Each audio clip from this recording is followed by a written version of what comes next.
अभ्यास school classes में आप सभी का स्वागत है। आज हम बात करने वाले हैं प्राचीन भारत के इतिहास के एक ऐसे दौर की जब एक पूरा साम्राज्य बिखरने की कगार पर था। आज हम समझेंगे पुष्यभूति राजवंश के उदय और पतन की एक अविश्वसनीय कहानी। ये कहानी सिर्फ एक राजा की नहीं है, ये कहानी है एक 16 साल के लड़के हर्षवर्धन की। एक ऐसा राजकुमार जिसके देखते देखते उसके परिवार की हत्या कर दी गई, उसका राज्य तबाह हो गया। तो सवाल ये उठता है कि इतनी बड़ी तबाही के बीच से उसने भारत के सबसे महान साम्राज्यों में से एक को कैसे खड़ा कर दिया। चलिए पता लगाते हैं। तो इस पूरी कहानी को अच्छे से समझने के लिए हम इसे 5 खास हिस्सों में देखेंगे। पहले हम राजवंश का एक छोटा सा परिचय लेंगे, फिर उस शाही परिवार पर आई भयानक त्रासदी को जानेंगे। उसके बाद देखेंगे सम्राट हर्षवर्धन का उदय कैसे हुआ, उनके शासन के स्वर्ण युग की बात करेंगे और आखिर में जानेंगे कि इस युग का अंत कैसे हुआ। तो चलिए कहानी की एकदम शुरुआत से शुरू करते हैं और जानते हैं कि आखिर ये पुष्यभूति राजवंश था क्या और कहाँ से आया। तो ये जो पुष्यभूति राजवंश है, इसे वर्धन वंश भी कहते हैं। इसकी नींव रखी थी पुष्यभूति ने और इनकी राजधानी थी थानेसर। ये बस एक शुरुआत थी, एक ऐसी नींव जिस पर आगे चलकर एक बहुत बड़ा साम्राज्य खड़ा होने वाला था। और इसी वंश के एक बहुत ही अहम और शक्तिशाली शासक हुए राजा प्रभाकर वर्धन। हमारी कहानी के केंद्र में यही है, क्योंकि इनका परिवार ही इस साम्राज्य के भविष्य को एक नया मोड़ देने वाला था। ये था वो शाही परिवार, राजा प्रभाकर वर्धन, रानी यशोमती, उनके 2 बेटे राज्यवर्धन और हर्षवर्धन और उनकी एक बेटी राज्यश्री। सब कुछ बिल्कुल सही चल रहा था, पर उन्हें क्या पता था कि उनकी किस्मत एक बहुत ही भयानक मोड़ लेने वाली है। और यहीं से सब कुछ बदल जाता है। एक सुनहरा दौर खत्म होता है और शुरू होता है त्रासदियों का एक ऐसा सिलसिला जो किसी को भी हिला कर रख दे। जरा सोचिए, सिर्फ एक साल के अंदर ही क्या क्या नहीं हो गया। 65 ईस्वी में राजा प्रभाकर वर्धन की मृत्यु हो जाती है। कुछ ही समय बाद उनकी बेटी के पति यानी उनके दामाद की हत्या कर दी जाती है और 606 ईस्वी आते आते नए राजा राज्यवर्धन को भी धोखे से मार दिया जाता है। मतलब पूरा का पूरा साम्राज्य एक झटके में बिखर गया था। ये कोई हादसा नहीं था दोस्तों, ये एक सोची समझी राजनीतिक साजिश थी। एक तरफ थे मालवा के देवगुप्त और गौड़ के शशांक जैसे दुश्मन जो सत्ता पर कब्जा करना चाहते थे, और दूसरी तरफ था हर्षवर्धन का बिखरा हुआ परिवार। उनके भाई और बहनोई की हत्या हो चुकी थी और उनकी बहन राज्यश्री को बंदी बना लिया गया था। और इसी तबाही और राख के बीच से उदय होता है सम्राट हर्षवर्धन का। ये कहानी है एक ऐसे युवा राजकुमार की जिसे हालातों ने वक्त से बहुत पहले ही एक राजा बना दिया। अगर आपको ये कहानी अब तक दिलचस्प लग रही है तो इस वीडियो को लाइक और चैनल को सब्सक्राइब करना न भूलें।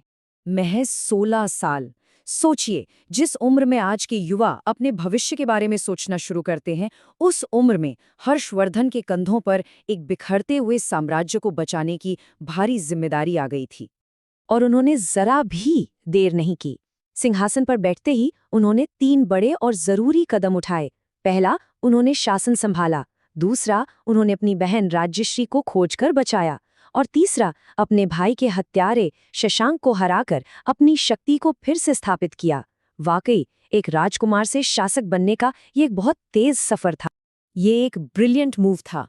कन्नौज को अपनी नई राजधानी बनाकर हर्ष ने एक तीर से 2 निशाने साधे। उन्होंने न सिर्फ अपने साम्राज्य का विस्तार किया, बल्कि सत्ता का एक ऐसा नया और मजबूत केंद्र बनाया जो आने वाले कई सालों तक उनकी ताकत का प्रतीक बना रहा।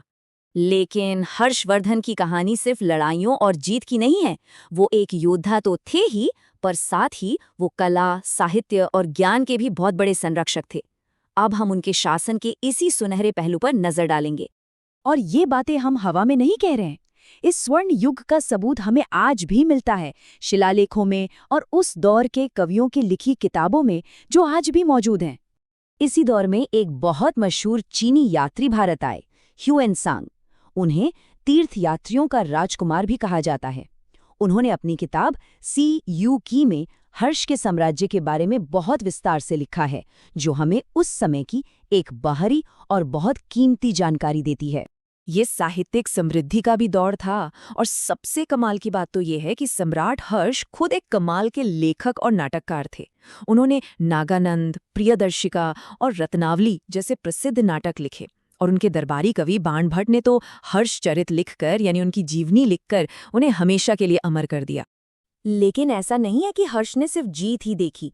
हर महान शासक की तरह उन्हें भी हार का सामना करना पड़ा।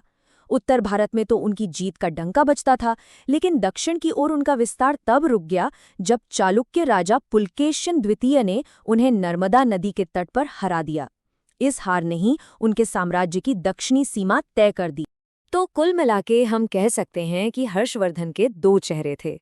एक तरफ वो एक महान विजेता थे जिसे शिलादित्य यानी पुण्य का सूर्य कहा गया, और दूसरी तरफ वो एक महान निर्माता थे जो कला और संस्कृति के संरक्षक थे। हर कहानी की तरह इस कहानी का भी एक अंत है। तो आखिर क्या हुआ हर्षवर्धन का और उनके बनाए इस विशाल साम्राज्य का? चलिए अब इस कहानी के अंतिम पड़ाव पर चलते हैं। ये उनके जीवन के कुछ अहम पड़ाव हैं।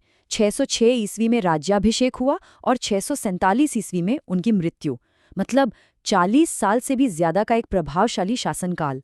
लेकिन अफसोस की बात यह है कि जो साम्राज्य उन्होंने अपनी काबिलियत, अपनी व्यक्तिगत नेतृत्व क्षमता और मेहनत से खड़ा किया था, वो उनके जाते ही ताश के पत्तों की तरह ढह गया। और यहीं पर ये कहानी हमें एक बहुत बड़े सवाल पर लाकर छोड़ देती है कि क्या महान शासक ऐसी संस्थाएं बनाते हैं जो उनके बाद भी टिकें, या फिर वो खुद ही एक संस्था होते हैं जिनके जाने के बाद सब कुछ खत्म हो जाता है? इस पर जरूर सोचिएगा। और ऐसे ही दिलचस्प ऐतिहासिक विश्लेषणों के लिए हमारे चैनल को सब्सक्राइब करना न भूलें और सभी अपडेट्स के लिए हमारा टेलीग्राम चैनल भी जरूर ज्वाइन करें। धन्यवाद।